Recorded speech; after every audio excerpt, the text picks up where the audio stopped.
Olá, amigos e professores que acompanham a TV Comunitária de Brasília e o site do Simpro. Eu sou a TV Simpro e eu sou Paula Nogueira. Conosco aqui no estúdio, Jairo Mendonça, que é diretor da Secretaria de Assuntos Culturais do Simpro DF, e Kleber Soares, diretor da Secretaria de Imprensa também do Simpro. Olá, tudo bem? Opa, Bom, o programa TV Simpro vai abordar neste programa o PL da mordaça. Então, inicialmente, gostaria que você, Kleber, nos informasse qual que é a origem desse PL. Então, esse PL da mordaça, que a gente chama de PL da mordaça, é, na verdade, um projeto que já vem há algum tempo sendo discutido no Congresso Nacional, é intitulado Escola Sem Partido, foi apresentado em 2014 em plenário da Câmara dos Deputados pelo deputado Isalci Lucas, que é um projeto concebido no Instituto Liberal lá em São Paulo, com o Miguel Najib e outros mais, que é um instituto ligado também ao Instituto Milênio, que, segundo eles, visa fazer com que os professores e professoras, os profissionais da educação, né, não doutrinem os seus alunos em sala de aula. O grande problema dessa expressão doutrinar é que primeiro diz respeito ao profissional da educação, na medida em que considera o profissional da educação como alguém que é um aproveitador, que vai se aproveitar dos seus alunos. Segundo, é uma expressão que desconsidera o que prevê a própria LDB e a Constituição, né? Que é o direito que o aluno, que o educando tem de aprender e a liberdade que o profissional do magistério tem para ensinar. E terceiro, que é mais grave, inclusive, é que desconsidera, né, que a educação pública foi pensada e ela é organizada para a preparação da cidadania. E na medida em que você restringe a possibilidade do conhecimento, você restringe a possibilidade do ensino, você retira do educando a possibilidade de aprender novos conhecimentos, de apreender novos conhecimentos, você, na verdade, está propondo, e é isso que os parlamentares estão propondo com esse projeto, é que haja uma separação entre estudantes na mesma escola, porque define quais são os limites. Por exemplo, ao dizer que você não pode ensinar em sala de aula aquilo que fira, né, as convicções pessoais, religiosas e morais. Então, você imagine que numa mesma sala de aula você tem alunos e alunas que são diversos, né, que têm pensamentos, compreensões diversos e que não vão ter, né, a possibilidade de conhecer a forma do outro de pensar. Quando você não considera a possibilidade de conhecer como o outro pensa, você desconsidera a possibilidade de estabelecer o respeito e você estabelece, no final das contas, a intolerância. A intolerância, a gente sabe o que leva, né? Os grandes males da humanidade, as grandes guerras, todas são geradas pela incapacidade de respeitar e pela intolerância que é gerada. Aqui no Distrito Federal, esse PL que foi apresentado lá na esfera federal pelo deputado Isalci, e que tem toda essa origem que eu falei, ele foi apresentado pela deputada Sandra Farage e pelo deputado Rodrigo Delmasso. Os projetos foram apensados e geraram o projeto PL 01, apresentado no início desse ano na Câmara Legislativa. Perfeito. Bom, esse projeto de lei tem alguma relação com algum outro projeto de lei de tramitação nacional? Bom, o que a gente percebe é que isso é um movimento nacional, né? Como disse o Kleber aqui no início, ele tem uma origem, né? Tem endereço, né? Tem interlocutores e pensadores. Então, assim, é um movimento que se contrapõe, vamos ao que a gente chama do movimento progressista, pedagógico progressista, que onde nós temos a nossa maior referência no grande educador, né? Inclusive internacionalmente conhecido, que é Paulo Freire, que a gente chama da pedagogia paulo-freiriana, ou a pedagogia da autonomia, né, que um dos seus principais livros, a pedagogia do oprimido, que trata realmente dessa concepção da educação como um viés de libertação, né, principalmente das classes menos favorecidas.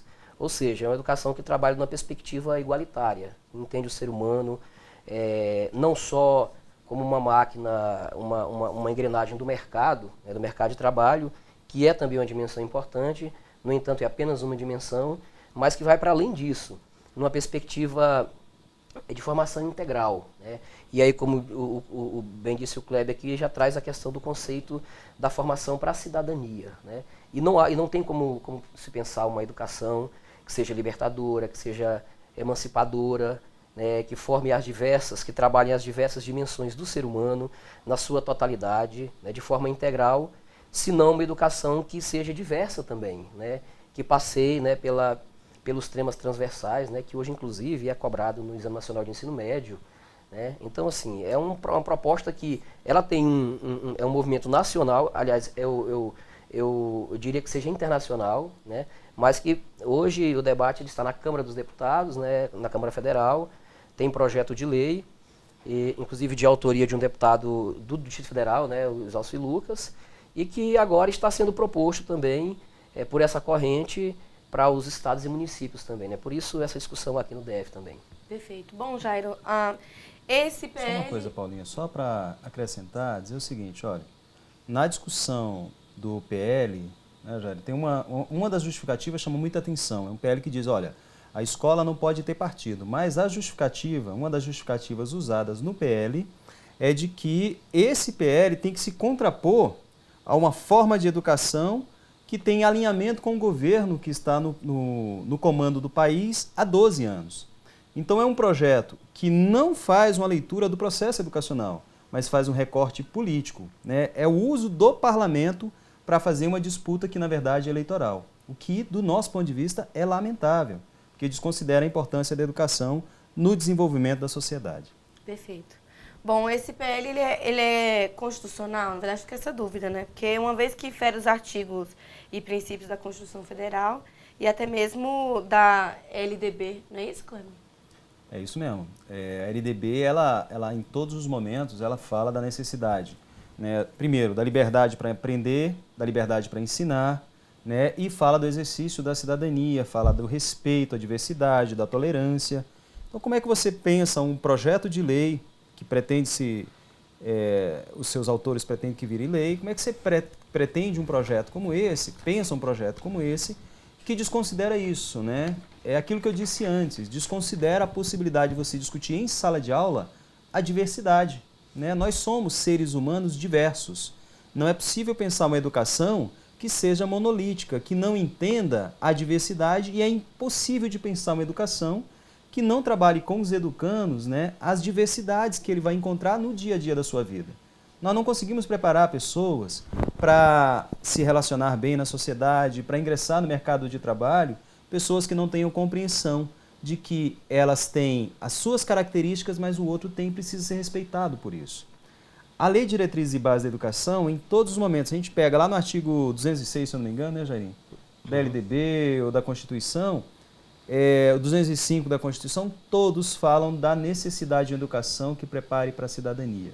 Cidadania exige reflexão política, cidadania exige respeito à diversidade, e é isso que esse PL está tentando tirar da sala de aula. Sem limitar, na verdade, o espaço do professor ensinar, não é isso? Sem limitar o espaço do professor e sem tirar o direito do aluno e da aluna de aprender, porque o meu filho e a minha filha, o filho e a filha de quem está nos assistindo tem um direito ao conhecimento.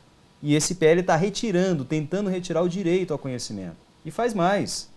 É um PL que não é à toa que a gente chama de da mordaça, que é um PL que diz em um dos seus artigos lá o seguinte, olha, os professores não podem incentivar os alunos em sala de aula a participarem de manifestações. Não podem organizar os estudantes para dizer, por exemplo, que a escola dele está faltando biblioteca, que a escola dele não tem uma quadra de esportes, que o lanche da escola dele está ruim. É isso que faz esse PL. Essa é a gravidade. Porque, além de interferir diretamente no fazer pedagógico, no processo de ensino-aprendizagem, né, tira a possibilidade que você coloque para fora quais são as necessidades reais que existem dentro da escola pública. Você tira do aluno a possibilidade de exercer a sua cidadania, que é de reivindicar e de ter o direito à educação melhor e de qualidade. Perfeito. Bom, como que esse PL, caso ele seja aprovado, vai refletir no chão da escola, né, por assim dizer? Pois é toda essa problemática, né, que já é elencada, que vai na verdade, levar a educação, que nós consideramos que avançou muito no país, principalmente no âmbito da escola pública, né, que é a escola que a gente defende, cada vez mais forte, né, com mais recursos. Esse processo todo de avanço da educação, das concepções pedagógicas, que vem inclusive se refletindo na sociedade, né? Porque quando você fala de educação, você não tem como você descolar a concepção de sociedade que se defende da concepção de educação que se defende, né? Porque aquele ser humano que está sendo formado ali, aquela educação ela vai refletir nas relações sociais, diretamente. Porque a gente costuma dizer que a escola ela precisa ser uma sociedade perfeita, porque ali você está formando o melhor cidadão possível, né, que vai interferir nas relações sociais, que vai ajudar a melhorar as condições de vida e de trabalho, aonde quer que ele vá atuar como cidadão, né? Então, assim, você veja que não tem como dissociar as concepções políticas da realidade social da educação que se faz, que se pratica também na escola. Então, assim, se um PL desse é aprovado, e aí ele tem sérios problemas que a gente chama de vício de origem, porque ele colide, né, diretamente com princípios constitucionais, né? Também ele vai de encontro como você apontou aí no início, né, as leis de diretrizes e bases da educação nacional. Então, todas essas leis, o Constituinte, quando ele optou por defender a pluralidade de ideias na Constituição, quando ele optou por defender a igualdade, o princípio da igualdade, que todo cidadão é igual em direitos e deveres, isso é uma concepção, são concepções de sociedade. Então, naquele momento lá, estabeleceu-se que o Brasil ia avançar nessa direção, né? E o que o PL propõe colide frontalmente com esses princípios constitucionais e depois com os próprios princípios, as diretrizes básicas da LDB e com a Lei Orgânica do Distrito Federal, que também tem essa vocação libertária, que também defende os princípios da democracia, né? Então, assim, é uma coisa que vai de encontro a tudo isso. Então, assim, na nossa avaliação, uma coisa dessa sendo aprovada seria um desastre para a educação, né? A educação pública, que como a gente sempre diz, principalmente a educação pública, sem desconsiderar a rede privada, né, que também tem a sua contribuição, mas nós que lidamos nessa linha, que defendemos a escola pública de qualidade, a escola pública ela acolhe toda essa diversidade da sociedade. Não tem nenhum filtro, ou seja, entra ali quem quer entrar, quem se propõe a estudar apenas. Essa é a única, né, condição. E aí você tem toda essa diversidade da sociedade, como colocou aqui o Kleber, com concepções religiosas diferentes, com pessoas que não têm também religião, né, porque tem, né, pessoas agnósticas, enfim, das matizes afrodescendentes, que são dezenas, né, de concepções. E aí você imagina todo esse caldeirão cultural, essa miscigenação, sob a égide de uma educação conservadora, monocrática, unilateral, né? Então, para nós, do nosso ponto de vista, isso seria um desastre. Nós tivemos 12 anos de avanços, né? Seria perder os avanços conquistados nesse caso, né? Na verdade, o que acontece? Os avanços que nós temos na educação pública é um processo histórico que, inclusive, ultrapassam esses 12 anos, né? A LDB é de 96. Né? Por mais que não tenha sido exatamente a LDB que nós, movimentos sociais, nós temos brigado, mas, sem dúvida nenhuma, a LDB é importante e é o resultado também, né, de debates que nós participamos, é de 96. Então é importante dizer isso até para dizer que nós estamos falando de uma lei que foi criada muito antes desses 12 anos que demarcam esse projeto aí. Mas o que é curioso nesse projeto é que, por exemplo, talvez os proponentes dele não tenham pensado, mas você imagine o seguinte: se ele é aprovado do jeito que ele foi proposto, em um dos seus artigos diz lá, olha, não pode ministrar aulas que ofendam a crença, a convicção religiosa, a convicção política. Então, se nós pensarmos na diversidade que tem nas escolas, nas salas de aula, nós podemos chegar a um extremo, por exemplo, que é uma tradição da nossa sociedade, de tirar das escolas de aula, por exemplo, a comemoração do Dia dos Pais, do Dia das Mães, né? Porque aí você tem famílias diversas. As festas tradicionais, né? também. As festas tradicionais. Então, como é que você vai discutir festa junina? Pra você ter uma ideia de um extremo, eu vou ter dificuldade como professor, por exemplo, de elaborar um problema de matemática nas séries iniciais ou apresentar um texto que fale da comemoração da festa de aniversário, porque tem religião que não comemora o aniversário. e eu tenho que respeitá-la, né? O meu aluno que confessa que professa essa religião, que tem esse entendimento, a família dele, pode dizer, olha, professor, eu não quero que você fale disso, porque não está dentro das minhas convicções. Você está entendendo? Então, limita para um... Ele limita de uma forma muito geral, né? Então, é disso que nós estamos falando, dessa impossibilidade que esse PL está colocando dentro da escola de que a educação seja efetivamente realizada, de que o aluno tenha o conhecimento que ele precisa para conviver em sociedade, para viver no seu local de trabalho, para poder se relacionar na sua quadra, para poder se relacionar inclusive na família, porque a gente sabe, né, que nem todas as famílias são homogêneas com relação à compreensão de religião, com relação a compreensões ideológicas. Então eu não vou trabalhar isso em sala de aula, esse aluno não vai poder levar para casa porque esse conhecimento ele não adquiriu, né? Então desses extremos, desses absurdos que esse PL está propondo, que o projeto Escola Sem Partido propõe em nível nacional, que nós estamos falando, que nós estamos nos mobilizando para convencer a Câmara Legislativa, que é uma Câmara que tem feito alguns debates importantes ao longo da sua história, sobre diversos temas, né? E a gente espera que essa mesma Câmara que tem feito esses debates, que ela não cometa o equívoco, o erro de aprovar um PL que é um PL contra a educação pública, contra o direito de aprender, contra a liberdade de ensinar, que é um PL que tem vários vícios de inconstitucionalidade, porque afrontam a Constituição e afrontam a Lei de Diretrizes e Bases da Educação Nacional. Perfeito. Bom, esse PL ele entra em conflito com o PDE, recém-aprovado, e com a Lei de Gestão Democrática. Isso impactaria na autonomia pedagógica? Recentemente, essa luta pela democracia nas escolas, ela é uma luta histórica da categoria, né? Inclusive que o sindicato tem se posicionado, tem lutado muito, e nós já tivemos algumas experiências de gestão democrática em anos anteriores, e perdemos, retroagimos, porque depende muito da concepção do governo que se instala.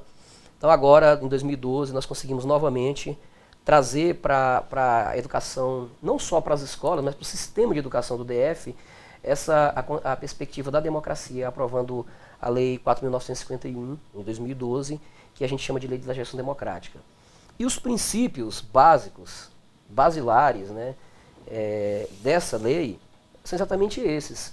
A autonomia das escolas, a autonomia pedagógica, administrativa, o respeito à pluralidade de ideias, enfim, estão colocados lá no capítulo 1º da Lei da Gestão Democrática, e que esse PL, como eu disse, confronta diretamente.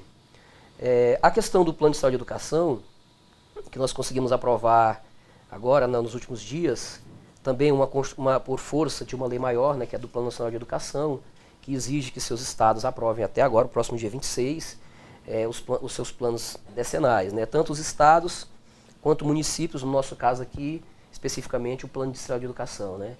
Que nós também construímos, o Sindicato dos Professores atuou ativamente desde o início da concepção desse projeto de lei, que virou lei agora, nos estudos. E as concepções que permeiam também o Plano Nacional de Educação são as mesmas contidas na Lei da Gestão Democrática, portanto, oriundas da Lei de Diretrizes e Bases, e que também são princípios constitucionais. Como disse o Kleber, é uma construção histórica, né, que o movimento docente brasileiro, em especial a escola pública, tem feito, e isso é fruto das lutas, né, empreendidas dos sindicatos, das centrais sindicais, dos movimentos sociais organizados, porque é só assim que as coisas avançam no país mesmo, né? Então, assim, nós estamos falando de construções históricas, desde o período da redemocratização, que estão sendo colocadas agora em xeque, né, por uma concepção, como nós elencamos aqui, neoliberal e, assim, extremamente, do nosso ponto de vista, extremamente atrasada, né? Então, é claro que colide frontalmente, né, com todo esse arcabouço jurídico legal que, no nosso entendimento, foram construídos na luta. A gente tem sempre uma frase, né, que nós sempre dizemos que a luta é que faz a lei, né?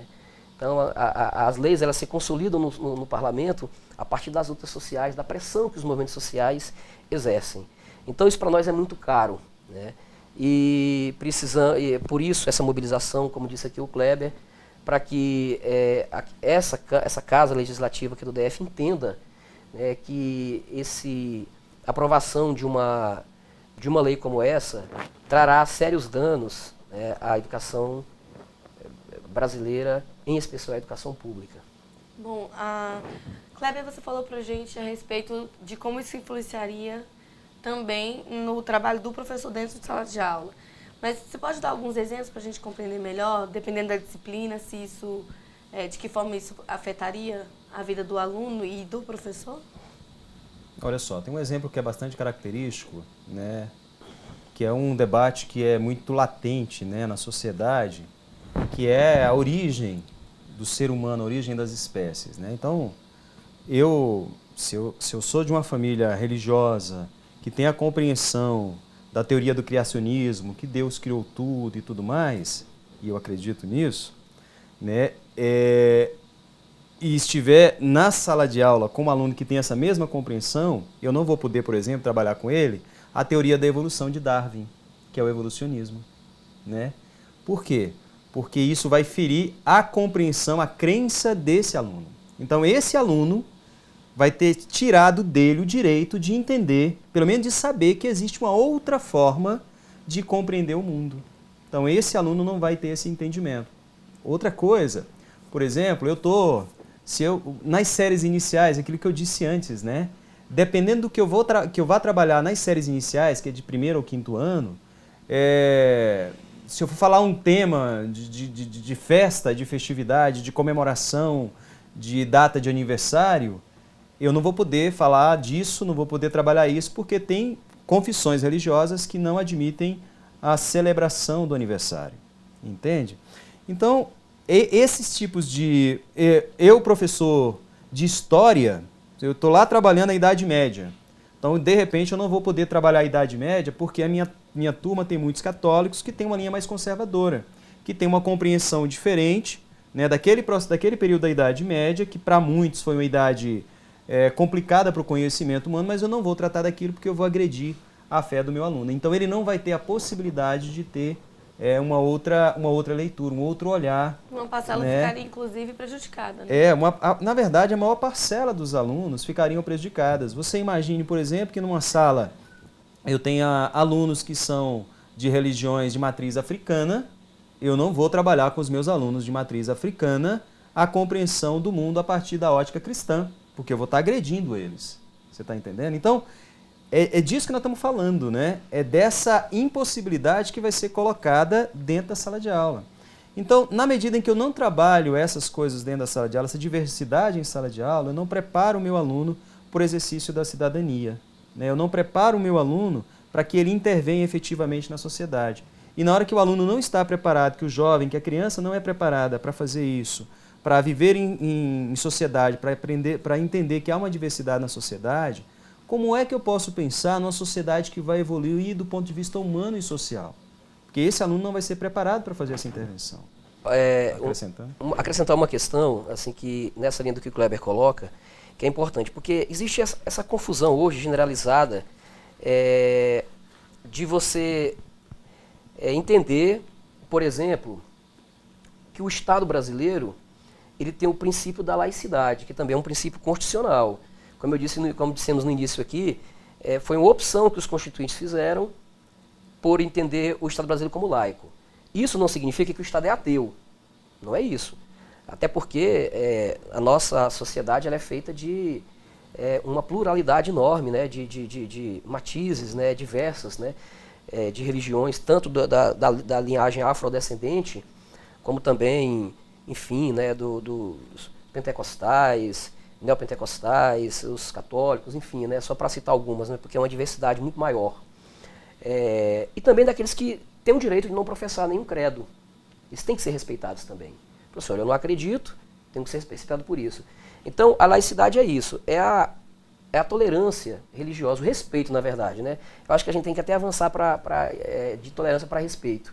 Então, essas todas essas concepções têm que conviver num ambiente de harmonia e de respeito. Então a laicidade, o princípio da laicidade é isso. A escola pública, como Estado brasileiro, ela tem que ser laica, né, por esse princípio constitucional. Por isso que esse PL não cabe, por exemplo, na escola pública. Por isso que não dá para você entender uma formulação dessa que seja viável na escola pública de forma geral. Então, assim, uma coisa é a diversidade religiosa, que está colocada em todos os ambientes, né? Porque se você professa uma fé religiosa, aonde você vai agir como quem professa aquela fé. Na escola, no trabalho, nos demais ambientes sociais em que você frequenta. No entanto, tem um local do exercício para os cultos religiosos, né? Que são as igrejas, os templos, na própria casa, na própria família. Mas a escola pública não pode admitir nenhum tipo de profissão de fé religiosa, por causa do princípio da laicidade. Não tem como você conviver e propiciar esse ambiente harmônico, de respeito e principalmente de dar ao aluno o direito de conhecer toda essa diversidade, porque isso que é o conhecimento. Além de ser inviável até na forma de trabalhar, né? Não existem tantos professores para... Como disse agora o Kleber, essas turmas tão grandes, ainda mais hoje em dia. Não, né? você imagina o que é uma escola onde você não pode, por exemplo, citar boa parte dos poemas de Vinícius de Moraes, né? Você não vai poder... até acho que Carlos Drummond de Andrade, que alguns poemas que falam muito da relação, né, Claro. do amor. A própria biologia e tudo também, mais. né? Não ficaria inviável de trabalhar. Exatamente. Então, assim, é uma escola totalmente castrada na sua função, né, primordial, que é exatamente produzir o conhecimento. Perfeito. Né? O PL castra a escola nessa função de produzir o conhecimento. Perfeito. Bom, a todos vocês que nos assistem, esse é o TV Simples, nós estamos abordando neste programa o PL da Mordaça. Conosco aqui no estúdio, Kleber e Jairo, que são do Simpro DF. Bom, como que a comunidade, os professores, os alunos, podem se mobilizar de forma que esse PL não seja aprovado definitivamente, que não vá para frente? Dialogando com a comunidade, né? A gente está fazendo material específico para explicar para os nossos companheiros e companheiras que estão em sala de aula, para que trabalhem com os alunos e expliquem exatamente o que significa esse PL que a gente chama de PL da Mordaça. Além disso, é importante que quem está nos assistindo, os pais, as mães, os responsáveis, os próprios alunos e alunas, os professores, profissionais do magistério, entrem em contato com seus parlamentares, com aqueles que eles elegeram e falem para eles o que significa esse PL da Mordaça. Digam para eles que esse PL castra a educação pública, tira do aluno o direito de aprender, tira do professor a liberdade de ensinar, tira da escola uma das funções essenciais, que é exatamente preparar para a cidadania, para viver coletivamente. Então é importante conversar com os parlamentares, é importante conversar com os vizinhos, é importante se envolver nesse processo todo, a comunidade escolar, para que a gente impeça isso que é um dos maiores retrocessos que está sendo proposto para a educação pública do Distrito Federal, que infelizmente, né, foi apresentado inclusive na Câmara dos Deputados. A gente espera que lá na Câmara dos Deputados, em qualquer estado e município que isso venha a ser apresentado,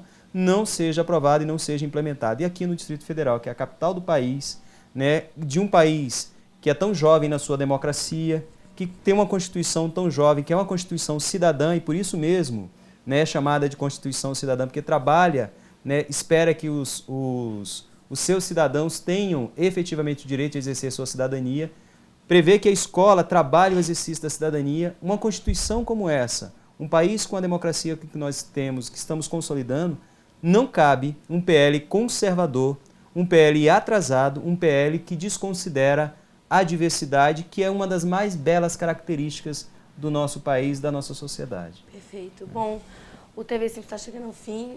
Vocês querem se despedir? Pois é.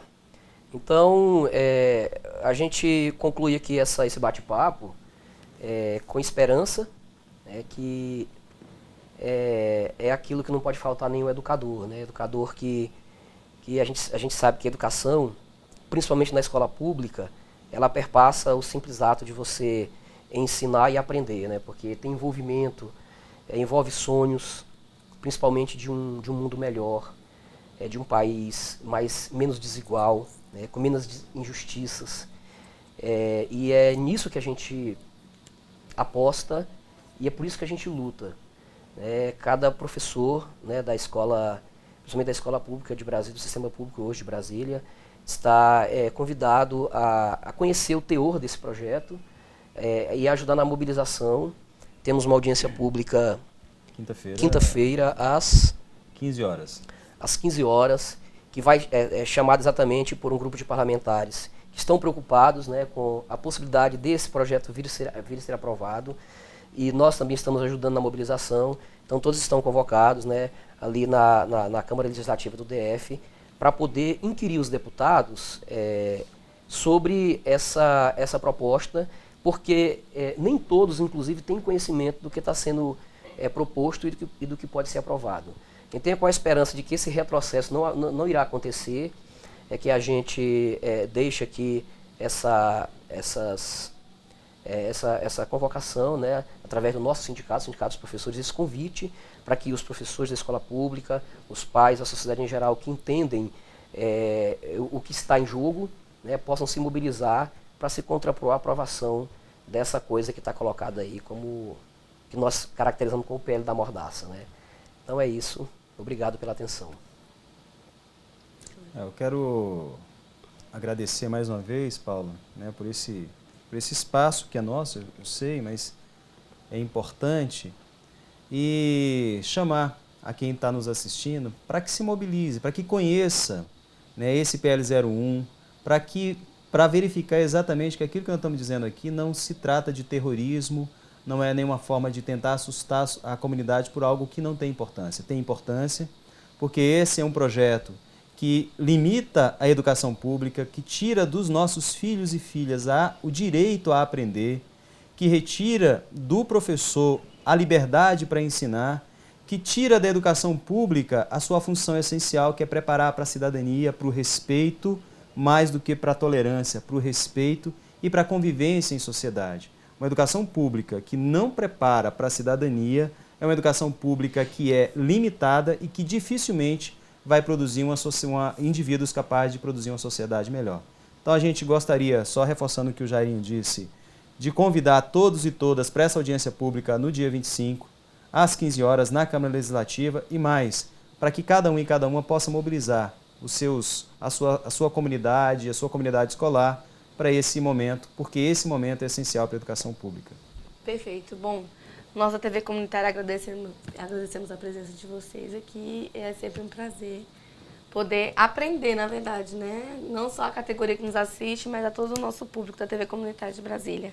Bom, este foi o TV Simpro e eu sou Paula Nogueira. Convido a todos vocês a continuarem assistindo a programação da TV Comunitária de Brasília e rever as reprises do TV Simpro, tanto aqui na TV Comunitária como no site do Simpro. Muito obrigada e até logo.